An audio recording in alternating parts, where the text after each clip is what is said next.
জয় গৌর, জয় নিতাই। আজ 10ই পৌষ 1431 ও 26শে ডিসেম্বর 2024 বৃহস্পতিবার, একাদশী সফলা। এই সফলা একাদশীর দিনে আমি শ্রী চৈতন্য চরিতামৃত পাঠ করছি। আজ আমি পাঠ করছি শ্রী চৈতন্য চরিতামৃতের আদিলীলা চতুর্দশ পরিচ্ছেদ, শ্রী চৈতন্য মহাপ্রভুর বাল্যলীলার শ্লোক 1 থেকে 9। অডিওর শুরুতে আমার সকল ভক্তিমতী মা ও ভক্তবৃন্দের শ্রীচরণে নিবেদন করে বলছি যে আমার এই অমৃত গ্রন্থ চ্যানেলের শুরুতে গীতা পাঠ আপলোড আছে। আপনারা অমৃত গ্রন্থ চ্যানেলের প্রথমে গিয়ে গীতা পাঠ শ্রবণ করবেন। আর আরেকটি নিবেদন আপনাদের শ্রীচরণে, আপনারা যারা আমার এই চৈতন্য চরিতামৃত পাঠ শ্রবণ করছেন তারা কৃপাপূর্বক একটি কমেন্টস করবেন। প্রতিটি কাজের পেছনে একটি আনন্দ লুকিয়ে থাকে। আপনারা কমেন্টস করলে আমি সেই অমৃত আনন্দ লাভ করি। তাই যারা এই পাঠ কৃপাপূর্বক শ্রবণ করছেন তারা অবশ্যই কৃপাপূর্বক একটি কমেন্টস করে আমাকে উৎসাহিত করবেন। আর পরিশেষে অমৃত গ্রন্থ চ্যানেলটিকে সাবস্ক্রাইব করে আমার পাশে থেকে আমাকে আশীর্বাদ ও উৎসাহ প্রদান করবেন। ওং নমো ভগবতে বাসুদেবায়। ওং নমো ভগবতে বাসুদেবায়। ওং নমো ভগবতে বাসুদেবায়। চতুর্দশ পরিচ্ছেদ শ্রী চৈতন্য মহাপ্রভুর বাল্যলীলা। সর্বপ্রথম ভূমিকা। শ্রীল ভক্তিবিনোদ ঠাকুর তার অমৃত প্রবাহ ভাষ্যে এই পরিচ্ছেদের সংক্ষিপ্ত সার বর্ণনা করে লিখেছেন। শ্রী চৈতন্য চরিতামৃতের এই চতুর্দশ পরিচ্ছেদে বর্ণনা করা হয়েছে কিভাবে শ্রী চৈতন্য মহাপ্রভু হামাগুড়ি দিয়ে ক্রন্দন করে মাটি খেয়ে তার মাকে বুদ্ধি দিয়ে অতিথি ব্রাহ্মণকে কৃপা করে দুটি চোরের স্কন্ধে আরোহণ করে এবং তাদের পদ ভুলিয়ে আবার তার নিজের বাড়ির সামনে নিয়ে এসে এবং রোগের ছলে একাদশীর দিনে হিরণ্য ও জগদীশের নিবেদিত বিষ্ণু নৈবেদ্য গ্রহণ করে তার বাল্যলীলা বিলাস করেছিলেন। এই পরিচ্ছেদে আরও বর্ণনা করা হয়েছে কিভাবে তিনি এক দুরন্ত বালক রূপে লীলা বিলাস করেছিলেন, কিভাবে তার মা মূর্ছা গেলে তিনি তার মাথায় করে তাকে নারকেল এনে দিয়েছিলেন, কিভাবে তিনি গঙ্গার তীরে সমবয়সী বালিকাদের সঙ্গে পরিহাস করেছিলেন, কিভাবে তিনি শ্রীমতী লক্ষ্মী দেবীর নৈবেদ্য গ্রহণ করেছিলেন, কিভাবে তিনি উচ্ছিষ্ট ফেলার স্থানে বসে তার মাকে দিব্য জ্ঞান উপদেশ দিয়েছিলেন, কিভাবে মায়ের আদেশে তিনি সেই অশুচি স্থান পরিত্যাগ করেছিলেন এবং কিভাবে শ্রদ্ধা সহকারে তার পিতার সঙ্গে আচরণ করেছিলেন। শ্লোক 1। কথঞ্চন শ্রিতে যস্মিন দুষ্করং সুকরং ভবেৎ বিস্মৃতে বিপরীতং সৎ শ্রীচৈতন্যং নমামি তম। অনুবাদ: যাকে কোনো না কোনোভাবে স্মরণ করলে অত্যন্ত কঠিন কাজও সহজসাধ্য হয় এবং যাকে ভুলে গেলে ঠিক তার উল্টো হয়, অর্থাৎ অত্যন্ত সহজ কাজও দুঃসাধ্য হয়ে ওঠে। সেই শ্রী চৈতন্য মহাপ্রভুকে আমি আমার সশ্রদ্ধ প্রণতি নিবেদন করি। তাৎপর্য: শ্রী চৈতন্য চরিতামৃত গ্রন্থে শ্রীল প্রবোধানন্দ সরস্বতী বলেছেন, ভগবানের অতি অল্প কৃপা লাভ করলেও জীব এত উচ্চ স্তরে অধিষ্ঠিত হন যে তখন তিনি জ্ঞানীদের বহু আকাঙ্ক্ষিত মুক্তিরও পরোয়া করেন না। তেমনি শ্রী চৈতন্য মহাপ্রভুর ভক্ত স্বর্গলাভকেও নিতান্ত তুচ্ছ বলে মনে করেন। তিনি সব রকমের যোগ সিদ্ধিকে হেলা ভরে পরিত্যাগ করেন, কেননা তার ইন্দ্রিয়গুলি বিষদাঁত ভাঙা সর্পের মতো। বিষদাঁত আছে বলে সাপ অত্যন্ত ভীতিজনক ও ভয়ঙ্কর, কিন্তু তার বিষদাঁত যদি ভেঙে দেওয়া হয় তাহলে আর কোনো ভয় থাকে না। যোগের উদ্দেশ্য হচ্ছে ইন্দ্রিয়গুলিকে বশীভূত করা, কেননা ইন্দ্রিয়গুলি বিষধর সর্পের মতো ভয়ঙ্কর। কিন্তু যিনি পরমেশ্বর ভগবানের সেবায় যুক্ত হয়েছেন, তার ইন্দ্রিয়রূপ সর্পের বিষদাঁতগুলি ভেঙে গেছে। সেটিই হচ্ছে শ্রী চৈতন্য মহাপ্রভুর কৃপা। হরিভক্তি বিলাস গ্রন্থেও বর্ণনা করা হয়েছে যে শ্রী চৈতন্য মহাপ্রভুকে স্মরণ করার ফলে অত্যন্ত কঠিন বিষয়েও সহজবোধ্য হয়।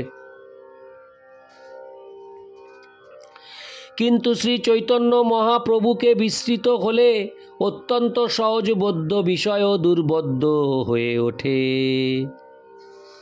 এই উক্তির সত্যতা আমরা উপলব্ধি করি যখন দেখি যে তথাকথিত সমস্ত বড় বড় বৈজ্ঞানিকেরা, যারা জনসাধারণের চোখে অত্যন্ত মহান, তারা বুঝতে পারে না যে জীবন আসে জীবন থেকে, কারণ তারা শ্রী চৈতন্য মহাপ্রভুর করুণা থেকে বঞ্চিত হয়েছে।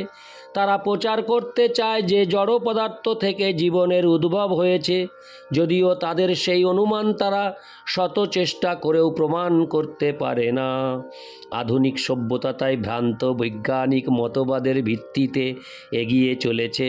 তার ফলে কেবল সমস্যারই সৃষ্টি হচ্ছে, যা তথাকথিত বৈজ্ঞানিকেরা সমাধান করতে পারে না। শ্রী চৈতন্য চরিতামৃতের গ্রন্থকার শ্রী চৈতন্য মহাপ্রভুর শরণাগত হয়েছেন, যাতে তিনি তার বাল্যলীলা বর্ণনা করতে পারেন। কেননা অনুমান করে অথবা কল্পনা করে এই ধরনের অপ্রাকৃত সাহিত্য রচনা করা যায় না। যিনি পরমেশ্বর ভগবানের সম্বন্ধে লেখেন, তিনি অবশ্যই ভগবানের বিশেষ কৃপা লাভ করেছেন।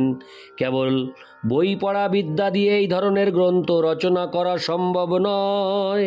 ইতি শ্লোক 1 শ্লোক 2। জয় জয় শ্রী চৈতন্য, জয় নিত্যানন্দ, জয় জয়াদ্বৈত চন্দ্র, জয় গৌর ভক্তবৃন্দ।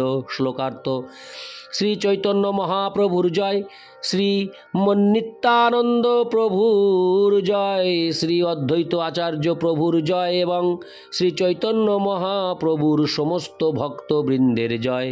ইতি শ্লোক 2 শ্লোক 3। প্রভুর কহিল এই জন্ম লীলাসূত্র, যশোদানন্দন জয়ীছে হইল শচীপুত্র।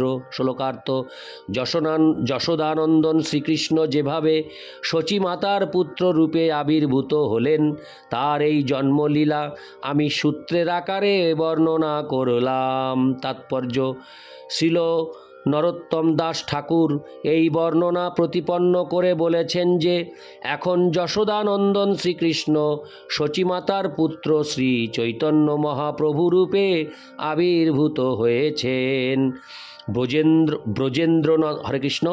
ব্রজেন্দ্রনন্দন যেই শচীসুত হইল, সেই বলরাম হইল নিতাই। শচীমাতার পুত্র নিমাই হচ্ছেন নন্দ মহারাজ ও যশোদা মায়ের পুত্র শ্রীকৃষ্ণ, আর নিত্যানন্দ প্রভু হচ্ছেন বলরাম। ইতি শ্লোক 3 শ্লোক 4। সংক্ষেপে কহিল জন্মলীলা অনুক্রম, এবে কহি বাল্যলীলা সূত্রের গণন। শ্লোকার্থ: আমি ক্রম অনুসারে সংক্ষেপে জন্মলীলা বর্ণনা করেছি, এখন আমি সূত্রের আকারে তার বাল্যলীলা বর্ণনা করব। ইতি শ্লোক 4 শ্লোক 5।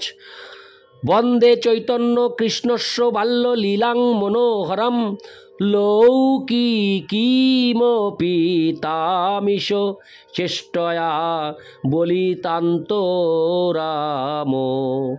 অনুবাদ: আমি শ্রী চৈতন্য কৃষ্ণের মনোমুগ্ধকর বাল্যলীলা বন্দনা করি, যদিও এই সমস্ত লীলাবিলাস একজন সাধারণ শিশুর কার্যকলাপের মতো প্রতিভাত হয়, তবুও বুঝতে হবে যে সেগুলি হচ্ছে পরমেশ্বর ভগবানের অলৌকিক লীলা বিলাস। তাৎপর্য এই সম্পর্কে ভগবদ গীতায় 9:11 বলা হয়েছে, অবজানন্তি মাং মূঢ়া মানসিং তনুমাশ্রিতম পরং ভাব মজানন্ত মম ভূত মহেশ্বরম। আমি যখন মনুষ্যরূপে অবতরণ করি তখন মূর্খরা আমাকে অবজ্ঞা করে। সব কিছুর পরম ঈশ্বর রূপে আমার পরম ভাব তারা জানে না। পরমেশ্বর ভগবান এই পৃথিবীতে অথবা এই ব্রহ্মাণ্ডে তার লীলা বিলাস করার জন্য একজন সাধারণ মানুষের মতো বা একটি মানব শিশুর মতো নিজেকে প্রকাশ করেন, কিন্তু তবুও তিনি তার পরম ঈশ্বরত্ব বজায় রাখেন। শ্রীকৃষ্ণ একটি সাধারণ মানব শিশুর মতো আবির্ভূত হয়েছিলেন, কিন্তু একটি শিশু রূপেও হরে কৃষ্ণ কিন্তু একটি শিশু রূপেও তার কার্যকলাপ ছিল অলৌকিক। পুতনা রাক্ষসীকে বধ করা অথবা গিরিগোবর্ধন ধারণ করা সাধারণ শিশুর পক্ষে সম্ভব নয়, তেমনি শ্রী চৈতন্য মহাপ্রভুও একজন সাধারণ মানব শিশুর মতো তার বাল্যলীলা বিলাস করলেও সেই ধরনের কার্যকলাপ সম্পাদন করা কোনো মানব শিশুর পক্ষে সম্ভব নয়। সেই কথা এই অধ্যায়ে বর্ণিত হয়েছে। ইতি শ্লোক 5। শ্লোক 6।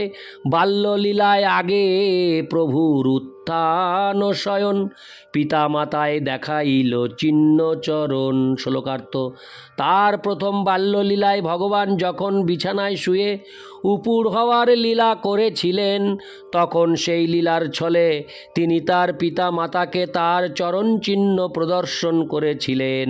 তাৎপর্য: উত্থান শব্দে চিত হয়ে শুয়ে থাকাকে বোঝায় অথবা উপুড় হয়ে শোয়াকেও বোঝায়। কোথাও কোথাও উত্থান শব্দটি ব্যবহার করা হয়েছে, যার অর্থ হচ্ছে উঠে দাঁড়ানো। তার বাল্যলীলায় ভগবান দেয়াল ধরে উঠে দাঁড়াতে চেষ্টা করতেন, কিন্তু একটি সাধারণ শিশু যেমন সেই চেষ্টা করতে গিয়ে পড়ে যায়, তেমনি ভগবানও পড়ে যেতেন এবং পড়ে গিয়ে শুয়ে থাকতেন। ইতি শ্লোক 6। শ্লোক 7। গৃহে 2 জন দেখি লঘুপদ চিহ্ন, তাহে শোভে ধ্বজ বজ্র শঙ্খচক্র মীন। শ্লোকার্থ: ভগবানের শৈশব লীলায় কখনো কখনো তাদের ঘরে তারা শ্রী বিষ্ণুর চরণের ধ্বজ বজ্র শঙ্খচক্র ও মীন সমন্বিত ছোট ছোট পায়ের ছাপ দেখতে পেতেন। ইতি শ্লোক 7। শ্লোক 8। দেখিয়া দোহার চিত্তে জন্মিল বিস্ময়, কার পদচিহ্ন ঘরে না পায় নিশ্চয়। শ্লোকার্থ: সেগুলি কার পায়ের ছাপ এই কথা তারা বুঝতে পারলেন না। তার ফলে অত্যন্ত বিস্ময়ান্বিত হয়ে হরে কৃষ্ণ অত্যন্ত বিস্ময়ান্বিত হয়ে কিভাবে এই পায়ের ছাপ তাদের ঘরে এলো তা তারা ভাবতে লাগলেন। হরে কৃষ্ণ। ইতি শ্লোক 8। শ্লোক 9। মিশ্র কহে বাল গোপাল আছে শিলা সঙ্গে, তেহ মূর্তি হঞ্চা ঘরে খেলে যানি রঙ্গে। শ্লোকার্থ: জগন্নাথ মিশ্র বললেন, শালগ্রাম শিলার সঙ্গে বাল গোপাল রয়েছেন, তিনি নিশ্চয়ই মূর্ত হয়ে ঘরে খেলা করেছেন। তাৎপর্য: শালগ্রাম শিলা অথবা কাঠ, পাথর, ধাতু কিংবা যে কোনো বস্তু দিয়ে তৈরি ভগবানের শ্রী বিগ্রহকে পরমেশ্বর ভগবান থেকে অভিন্ন বলে জানতে হবে। বুদ্ধি দিয়ে বিচার করেও আমরা বুঝতে পারি যে সমস্ত জড় উপাদানগুলি হচ্ছে ভগবানেরই শক্তির প্রকাশ। যেহেতু ভগবানের শক্তি ও ভগবান স্বয়ং অভিন্ন, তাই ভগবান সর্বদাই তার শক্তিতে বিরাজমান। তবে ভক্তের বিশেষ বাসনার ফলে ভগবান নিজেকে প্রকাশিত করেন। ভগবান যেহেতু সর্বশক্তিমান, তাই তিনি তার শক্তিতে নিজেকে প্রকাশ করতে পারেন। শ্রীবিগ্রহের পূজা অথবা শালগ্রাম শিলার পূজা মূর্তি পূজা নয়। শুদ্ধ ভক্তের গৃহে ভগবানের শ্রীবিগ্রহ স্বয়ং ভগবানের মতোই আচরণ করে থাকেন। ইতি শ্লোক 9। ওং নমো ভগবতে বাসুদেবায়। ওং নমো ভগবতে বাসুদেবায়। ওং নমো ভগবতে বাসুদেবায়। জয় গৌর, জয় নিতাই, হরি বল, হরে কৃষ্ণ।